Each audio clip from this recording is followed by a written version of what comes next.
सरदार जी, आज कई दिन गुजर गए लेकिन मंजीत का कहीं पता नहीं चल कोई रहा। पता नहीं चल रहा सरदार। उस दिन तो राणा की जान वो शैतान आकर बचा लिया, लेकिन आज हम फिर शोलापुर गांव चलेंगे।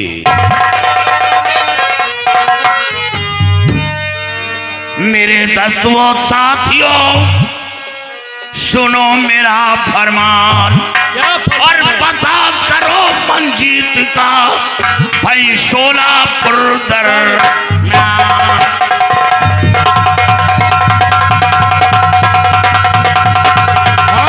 पता करो मंजीत का शोलापुर दरमियान।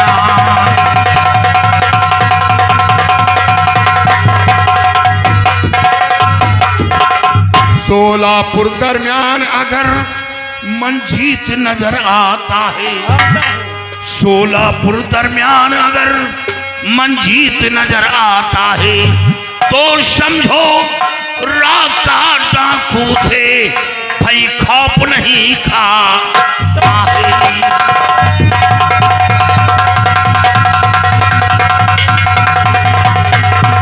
तो समझो राका डाकू से भाई खौफ नहीं खाता है।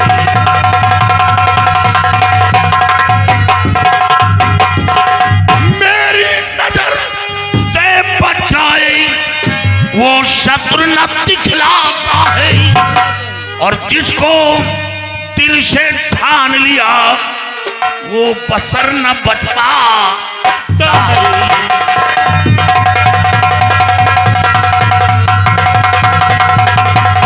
और जिसको दिल से ठान लिया वो बसर ना बच पाता है।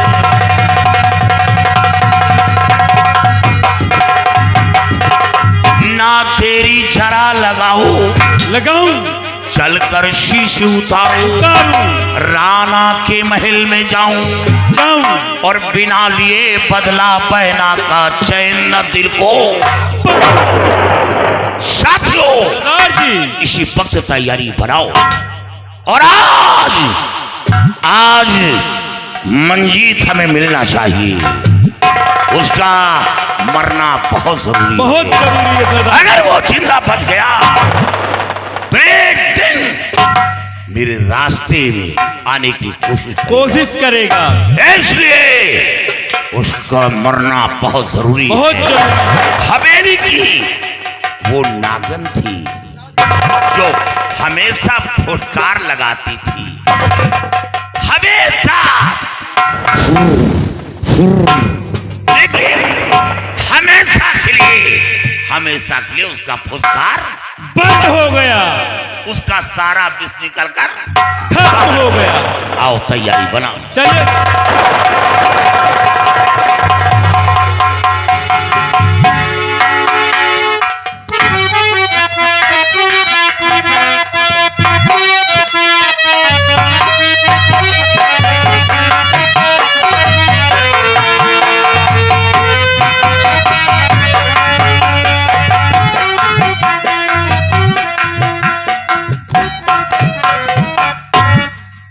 बेटा, आखिर तूने अपने दिल में क्या ठान लिया बच्चा? एक भोजन की थाली समय से पर तेरे पास लेके आता हूँ और तू खाने से इनकार कर रहा है। आखिर जीने के लिए कुछ न कुछ तो खाने पड़ेगा ना। तेरे गम में ये तेरा बूढ़ा बाप भी भूखों मर रहा है। जब एक जवान बेटा कुछ खाएगा पिएगा नहीं तो वहीं पर बैठा एक पिता कैसे निवाला तो हो सकता है। तेरे गम में तो मेरी जान जा रही है। अब तो मैं तेरा भार भी नहीं उठा पा रहा हूं। कदाचित मुझे कुछ हो गया तो तेरे को सहारा कौन देगा, तेरी सेवा कौन करेगा? बेटा, अपने लिए नहीं अपने पिता के लिए सोच। तू खा ले, तेरे पीछे थोड़ा सा मैं भी खा लूं। बेटुआ, आ मेरे पास, आ जा। नहीं बाबूजी, मैं इस अपाहिज की जिंदगी से ऊब गया हूँ। और बाबूजी, अगर इसके बदले में आपको कुछ देना है तो अपने हाथों से मुझे जहर दे दो, मैं जीना नहीं। जहर मांगता है नालायक? अरे अपने बाप से जहर मांगता है? जहर देने के लिए पैदा किया है तेरे को मैंने, जहर देने के लिए पैदा किया है। अगर यही सोच पहले पैदा कर लिया होता तो शायद ये हाल ही नहीं होता। हमेशा गरीबों को परेशान करता रहा तू, हमारी बातों को हमेशा दरकिनार कर देता था, अपनी माँ के नक्शे कदम पे चलता था। अरे ये बेचारे गरीब लोग इतने मामूली नहीं होते हैं। ये बेचारे रात दिन मेहनत करते हैं, अपना खून पसीना बहा करके धरती माँ का सीना फाड़ कर करके अनाज उत्पन्न करते हैं और उसी में देश की भूखमरी मिटती है। लेकिन अगर यही लोग अपने आप पर आ जाएं तो अच्छे अच्छे जमींदारों के मस्तक से अमीरी की लकीर खींच करके बाहर कर देवें, जैसा कि आज मेरा हाल हो गया है। कोई जमीन को एग्रीमेंट करा लेने से जमींदार नहीं बन जाता है। अरे जमींदारी गरीबों से ही चलती है। क्यों रुला रहा अपने बाप को? रोते रोते मेरे आंखों के आंसू सूख गए बच्चा। ले खा ले, भूल जा जो कुछ हुआ, भूल जा। आजा, ये ले, खा ले थोड़ा सा।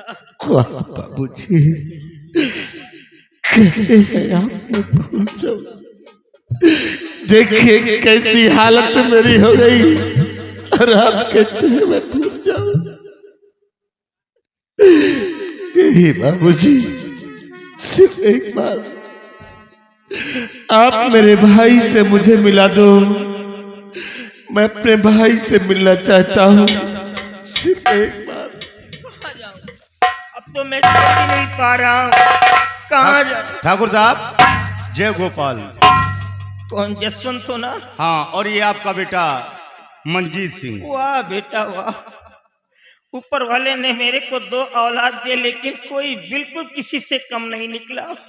और ये नालायक, ये तो अनपढ़ था, जाहिलता पूरी तरह मान लेता हूँ किसने गलती कर दिया, लेकिन तू तो पढ़ा लिखा था रे। और तूने जरा भी नहीं सोचा कि मेरे जाने के बाद मेरे फादर का क्या होगा। रात के समय मेरे को अकेला बेड पे छोड़ करके और चला गया। और ये कैसी औलाद हो तुम लोग, लानत है जो मैं जिंदा करा तुम लोगों की शक्ल देख रहा हूँ। मर क्यों नहीं गया? जाओ बेटा, ना जाने कहां से सांप पैदा हो गए। जाओ अपने पिताजी के सीने से लगो। कहां चला गया था बेटा, कहां चला गया था? देख तेरे बाप की क्या हालत हो गई। तेरे जाने के बाद रॉकर रॉबर आ गया अपने गैंग को लेकर के, तेरी माँ को मेरे सामने शूट कर दिया बच्चा। देख तेरे भाई की क्या हालत कर दिया है, दोनों हाथों को काट करके फेंक दिया। ये यहाँ से बाहर चला गया था, ये कचरे में पड़ा था, झूठी रोटियों को मुंह से उठा करके खा रहा था। मैं पकड़ करके लाया हूँ, आज 3 दिन से कहता हूँ कि बेटे खा ले, लेकिन ये नालायक खाने से इनकार कर रहा है। देख तेरा सगा भाई है बच्चा ये, और बड़ा भाई है। अगर तू कहेगा तो तेरा कहना ये जरूर मान लेगा। इसको खिला बेटा, मैं भी खा लूं थोड़ा सा। बाबूजी, रॉकर ने जो भी कुछ किया है वो अच्छा किया है। आप जानना चाहते हैं कि हम बाप बेटे की नामौजूदगी पर ये माँ बेटे ने क्या गुल खिलाया है?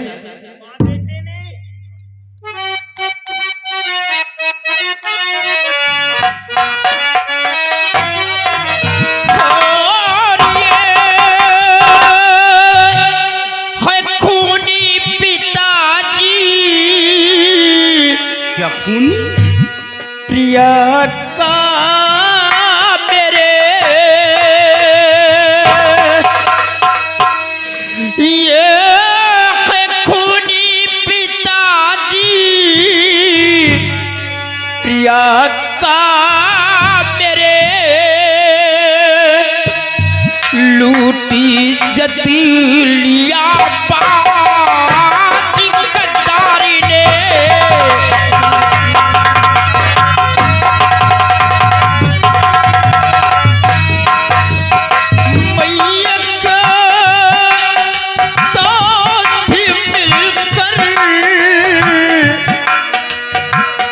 दफना दिया।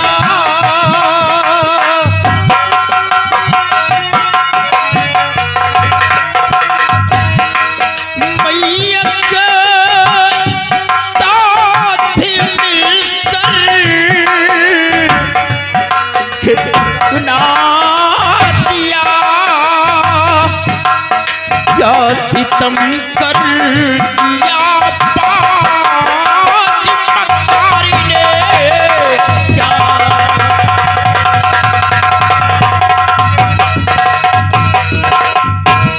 बाबूजी, इसने हमारी प्रिया की इज्जत को लूट लिया, उसके बावजूद भी इसके दिल को तसल्ली नहीं मिला। ये माँ बेटे ने मिलकर हमारी प्रिया को मार डाला। मारने के बाद अपने की बगीचे के अंदर इन लोगों ने दफन कर दिया। आप इसे हमारा बड़ा भाई कहते हैं। बेटा, अब मेरी बात समझ में आ गई। ये रॉका रॉबर जब आया और तहस नहस करने के बाद लास्ट में जब मेरे को मारने के लिए अपने हाथ में गन को उठाया तो प्रिया की आत्मा आ गई थी। उसने डराया धमकाया रॉका, तो उसके खौफ से भाग खड़ा हुआ। उसने बताया कि बाबूजी मैं आपकी बहू हूँ।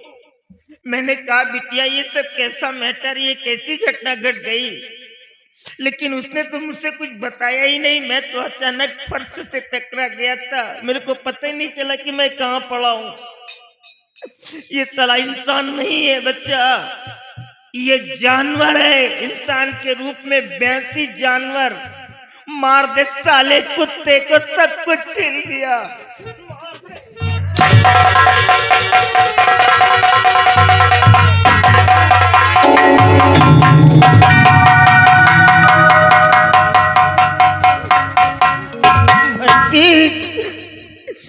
अगर तू मेरा असल बेटा है तो छोड़ दे इस स्वॉर्ड को, काट दूंगा साले को, मैं इसे जिंदा नहीं छोड़ूंगा। अरे मेरी दुनिया उजाड़ दिया इसने। और बाबूजी, अगर आप मुझे अपना बेटा समझते हैं तो छोड़ दीजिए शमशीर को। अच्छा, कितना बड़ा दिल है रे तेरा।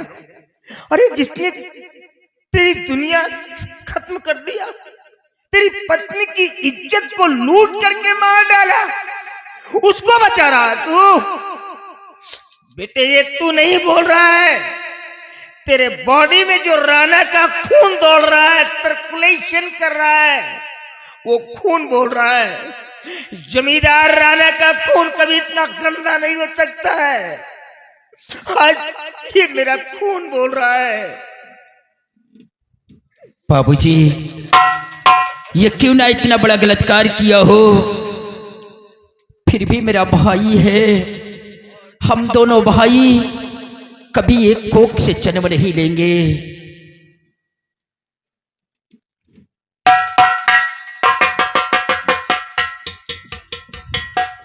मेरे भाई, हम दोनों सगे भाई थे, कोई सौतेले नहीं थे।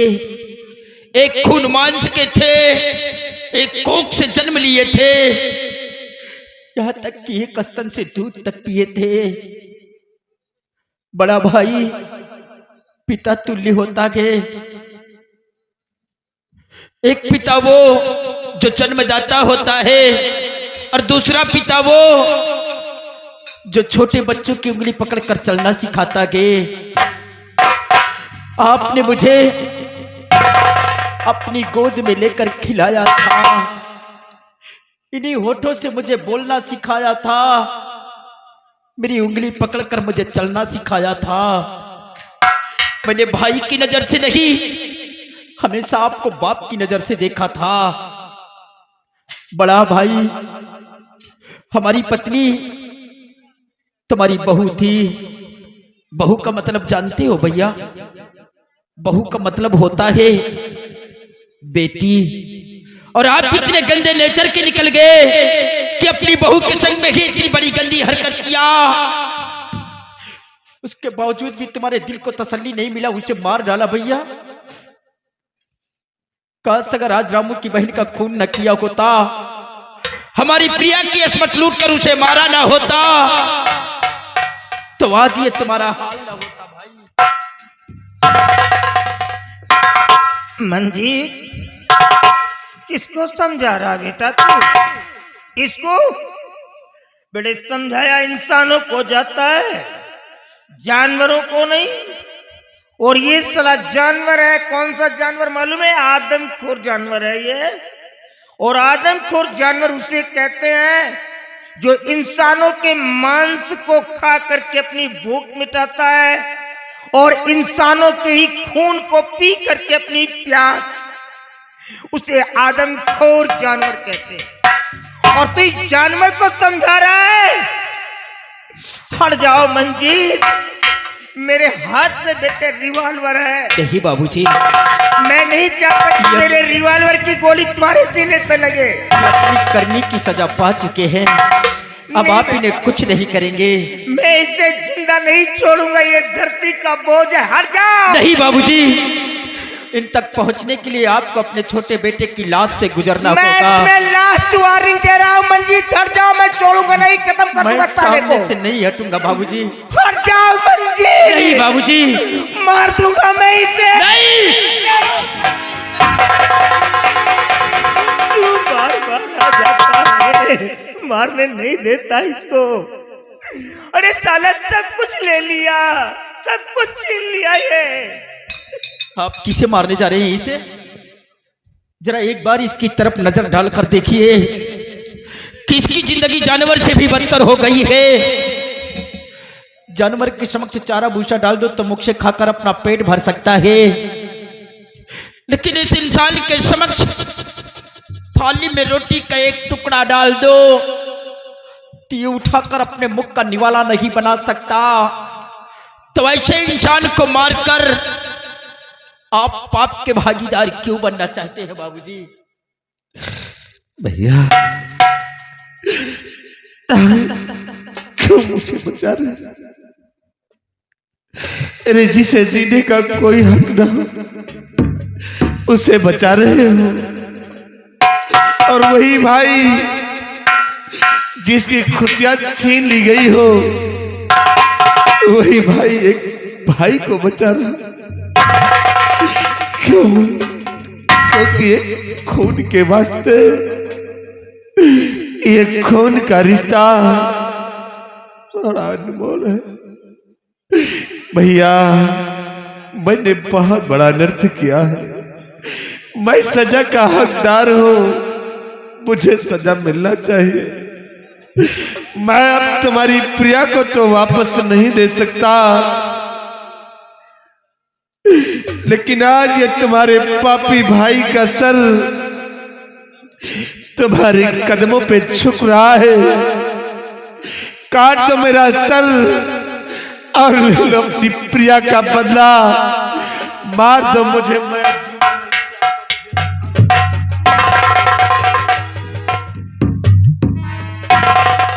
नहीं मेरे भाई, आपने जैसा किया है उसकी सजा तुम्हें मिल चुकी है।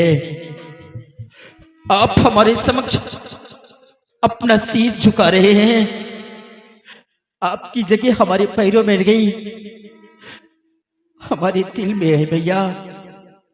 हमारे समक्ष आप अपना शीश झुकाकर आप मेरा अपमान कर रहे हैं।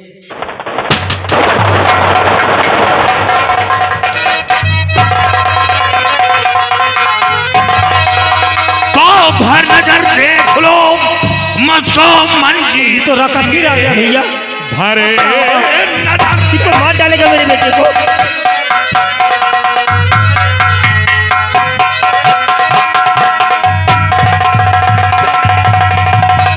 भर नजर देख लो मुझको मंजीत सिंह, मौत का मंजर तेरे है सर आ गया। वक्त जीने का तेरे भाई बचा कुछ नहीं, मारने तुझको रखा।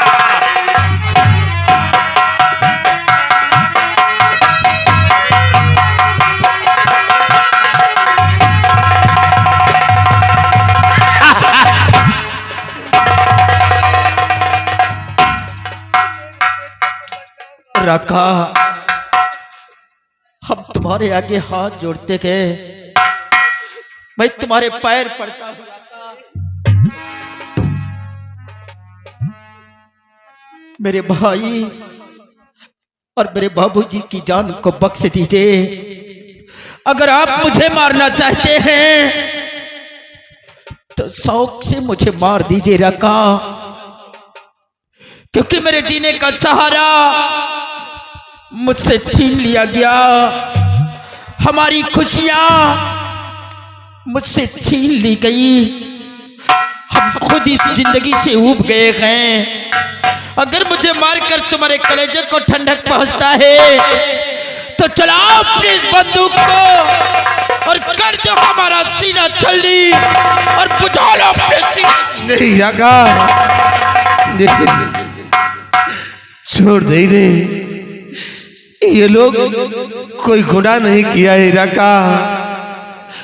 गुनाह जो कुछ किया है मैंने किया है, सजा का हकदार ये लोग नहीं है, मैं हूं राका। मैं याद है वो दिन जिस वक्त हवेली पे आए थे, मेरी माँ को मिटा दिया, मेरे दोनों हाथ काट कर फेंक दिया, और आज मेरे भाई को मारने के लिए आए हो। नहीं राका, उस दिन तो तूने मेरे हाथ काटे हैं, मेरे भाई की जिंदगी के बदले अभी मेरे पैर बाकी है। काट मेरे पैर को और बुझा ले अपने सीने की जलती हुई ज्वाला।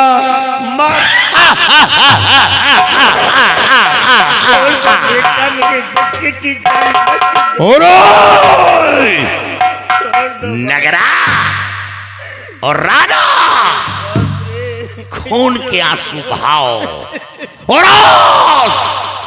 आज तेरे बेटे की लाश तेरी नजरों के सामने तड़पाएगी, और तो बाप बेटे इसके मौत का नजारा देखोगे।